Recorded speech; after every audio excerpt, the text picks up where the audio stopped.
Good morning. Welcome to Tip Tuesday. I'm Kim Jarouge, realtor with eXp Realty in West Virginia. And coming to you guys live this morning. I cannot believe I've been doing this for several years now. I'm just kind of blown away that time has kind of gotten away from me, and this is well over 2 years. I have not tracked it, but who knows what episode this is. This could be the 200th. I have no idea. I don't know how many I've been through.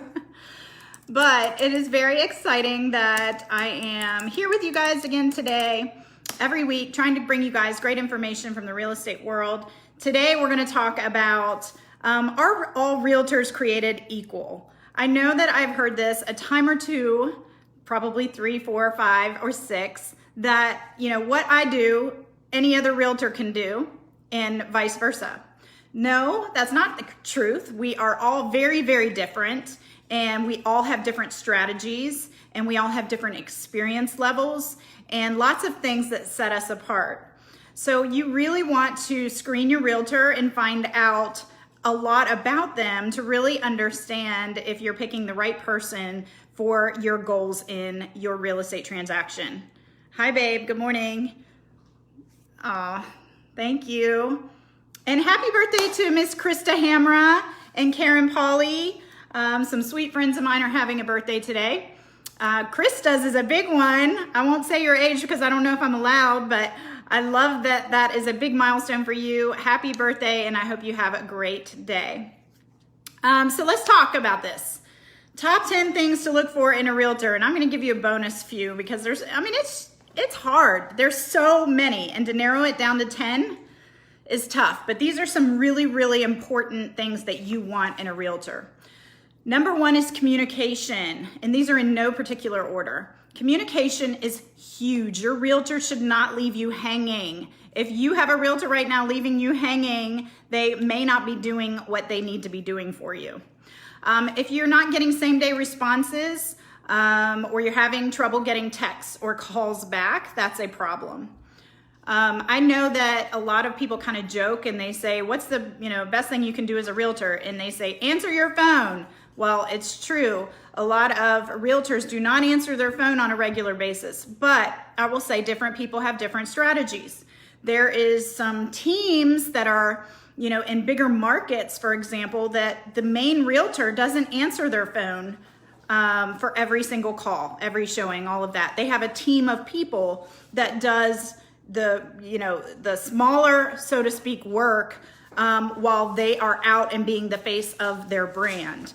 So, it just depends on the scenario, and you need to figure out what your realtor is about to know if that is them. In my case, I answer my calls. So it's up to me. I answer my calls, I answer my texts, and I'm very, very responsive because I know that the client needs answers to what they need answered immediately, if not immediately, within 24 hours. So I'm always very, very responsive and trying to make myself available.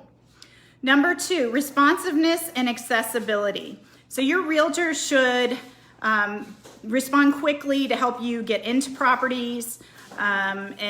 Especially in a market like we have right now where supply is low and a new product hits the market, a new house, you've got to respond super fast, get that client in there ASAP, or they could miss out. So, responsiveness and accessibility is huge. And also the responsiveness and accessibility of your realtor to other agents, because on the selling side, that flip side, if you're selling a home, you want that agent to be reachable by other agents so that they can potentially set appointments to get buyers into your house. So, that accessibility is super. I know I saw a realtor on social media yesterday, I think it was, complaining that they couldn't get their realtor to, they couldn't reach the realtor to schedule showings. So if I, as a realtor, am calling another realtor and I can't reach them to get into the house, and it's been multiple days, that's a huge problem because that person is not representing their seller the proper way. Experience. Now, when I was new to this business, I was very kind of sad that initially I wasn't getting the listings that I had hoped for. And now I get it. As you know, an agent that's now 11 years in, oh my gosh, what's the date today? I missed it. I missed my 11 year.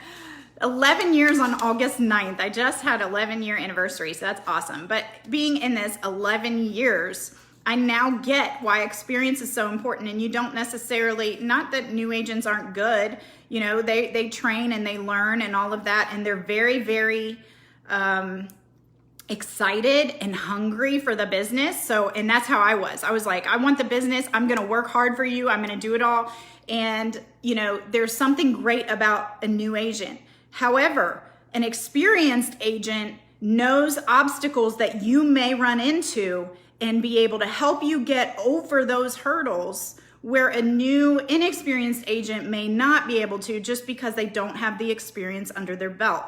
And so where an experienced agent might be able to help you over the hurdle and help you get to the closing table, a newer agent may not know what to do. And if they're too proud to reach out to an experienced agent to ask, they may just call it quits on the deal and say, I don't know what to do. I don't know how to overcome this one.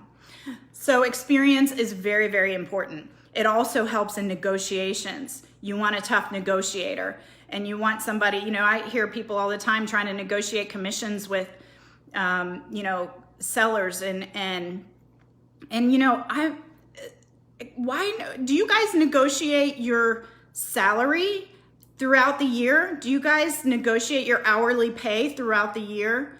No. So, you know, as a realtor, I think it's super important not to be giving in on your commission. You're a hard-working professional realtor that's trained to do what you do, and you know your value. You need to go in knowing your value.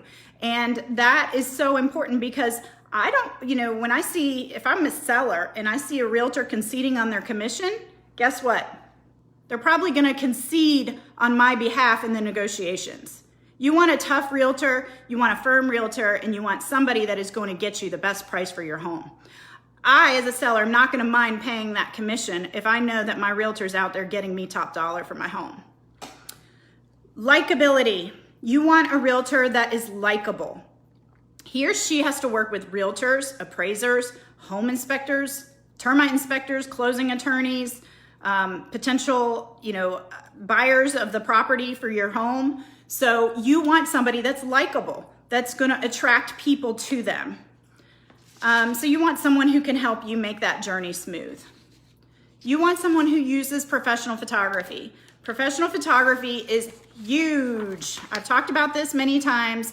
You want photos that are, you know, very crisp and clean, and they should have a lot of light to them and be representing your property beautifully. So professional photos are a big, big deal in our industry, because it is the representation of your property online. And over 90% of buyers are finding their homes online. So your home needs to look good on social media, on the internet, wherever it is posted. It needs to show well to get those buyers in the door.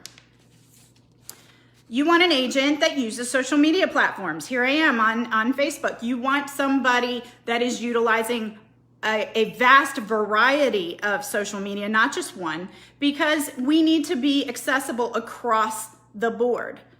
You know, we have Facebook, Instagram, Snapchat, MeWe, you know, Pinterest, LinkedIn, all of them. You want somebody participating in all of these platforms, because we need to reach the buyers if we're selling a house. And, you know, everybody is utilizing social media these days for news and keeping up with friends and information, etc. So if they're there, that's where we need to be. So if your realtor's not on social media, that's a bit of a flag. Honesty.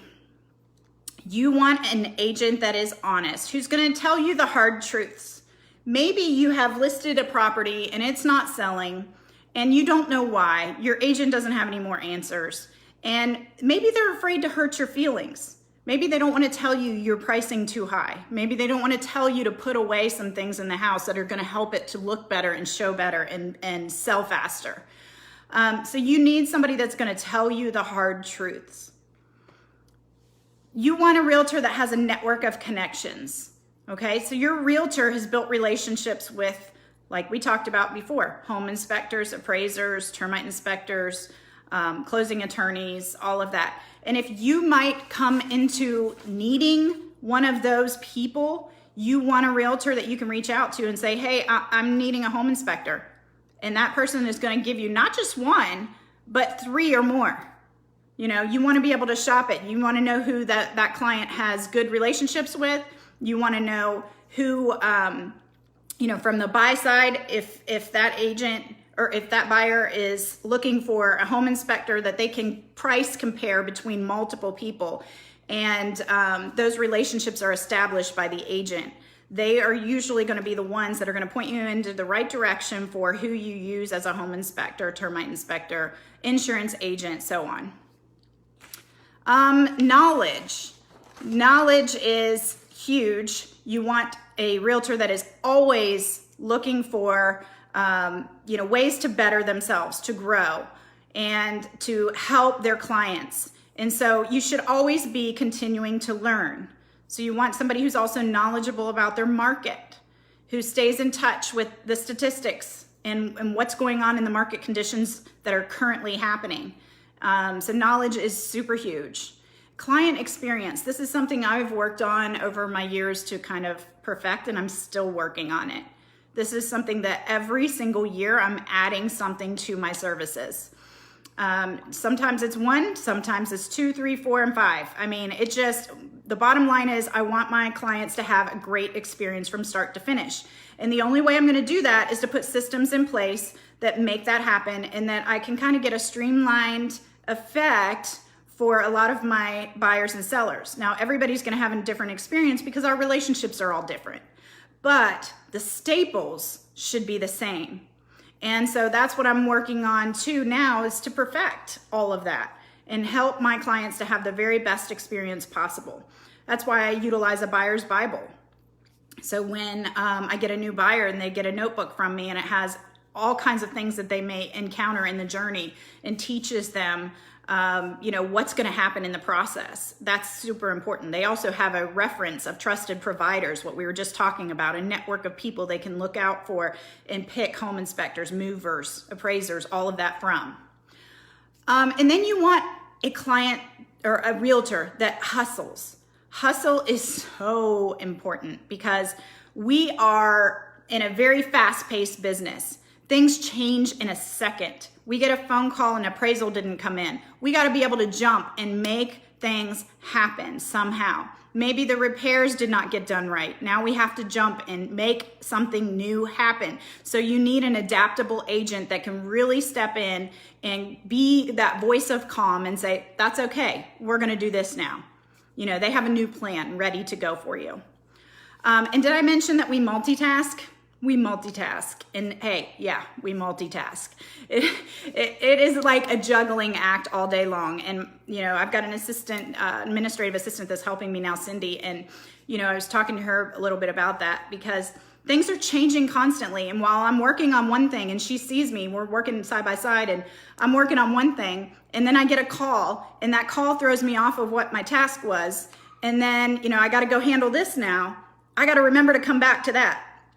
So, you know, and that's constant throughout the day. You know, as soon as, you know, that happens, then I'm getting a text from somebody else and that person is, you know, got another problem. And so when you're managing what's going on now, many, over 10 properties, there's 14, I think, pending right now. And trying to manage all of these properties all at one time is crazy. I mean, it just, you're trying to piece it all together with the buyers and the sellers and what's, you know, you've got to get to the lenders and all of it. So multitasking is huge, and you need a realtor that's going to hustle for you. You know what's really cool, and I'm not sharing this because, you know, for any other reason than I want to give kudos to an agent. So back in the beginning of my real estate career, I was new and I was excited and, you know, trying to get my business going and all of that. And one thing that happened when I was, you know, I was excited because at the time I think I had six maybe impending. I think it was 6. And I was so excited. I'm like, 6 are pending, you know, this is amazing. It's such a great feeling.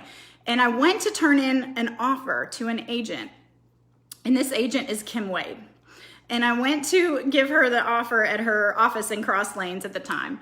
And she was like, oh girl, thank you for bringing that by. I'm like so busy. I've got 14 contracts pending right now and I can't, it's just my head is going everywhere. I don't know, how to keep everything straight.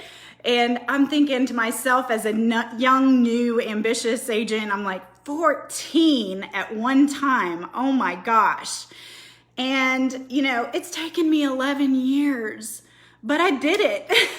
I did it. And I'm so excited because it's not about the numbers in a lot of ways for things, but in my mind, I think of that moment because I looked at Kim Wade like, wow, I mean, you are the epitome of what I need to be in real estate, at the time. And I was like, holy cow. And Kim Wade to this day is amazing. I love her. But she's a hard worker and she deals with a lot of foreclosure properties and that's hard to deal with. There's a lot of red tape to it. But anyway, my story is about Kim. And the reason I mention this is because I called Kim last week and I told her about this story. And I said, Kim,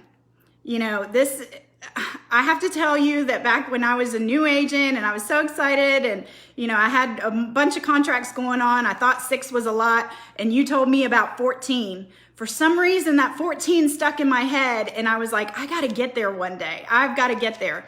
So that was motivation for me and really, really powerful. So to be in a position today with this hot market right now and things just rolling, it was really, really exciting to kind of hit that number. I wasn't even going for it. It's just when I hit it and I saw it on my screen, I was like, oh my God. I mean, it took me all the way back to that moment.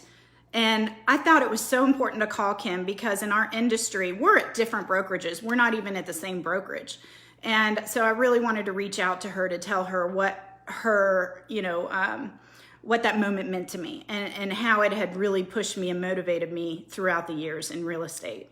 So, oh my God, I'm gonna cry. She is sweet as heck and just love her to death. And I just didn't know I was gonna get emotional about this, but it's hard work. It's, the grind. And in any field, we all work hard and try to meet goals and it was just a really exciting milestone to hit. So thank you. And I appreciate all of you guys for tuning in. I hope you guys know now what to look for in a good agent. I could have put at least 30 on here and probably beyond that, but there's at least, I can't give you details yet. Sorry, I'm losing internet, but I've got a new one coming up and it is going to be incredible. You guys are going to want this one. This is so well taken care of and it's going to be priced right. I'll talk to you soon. Bye.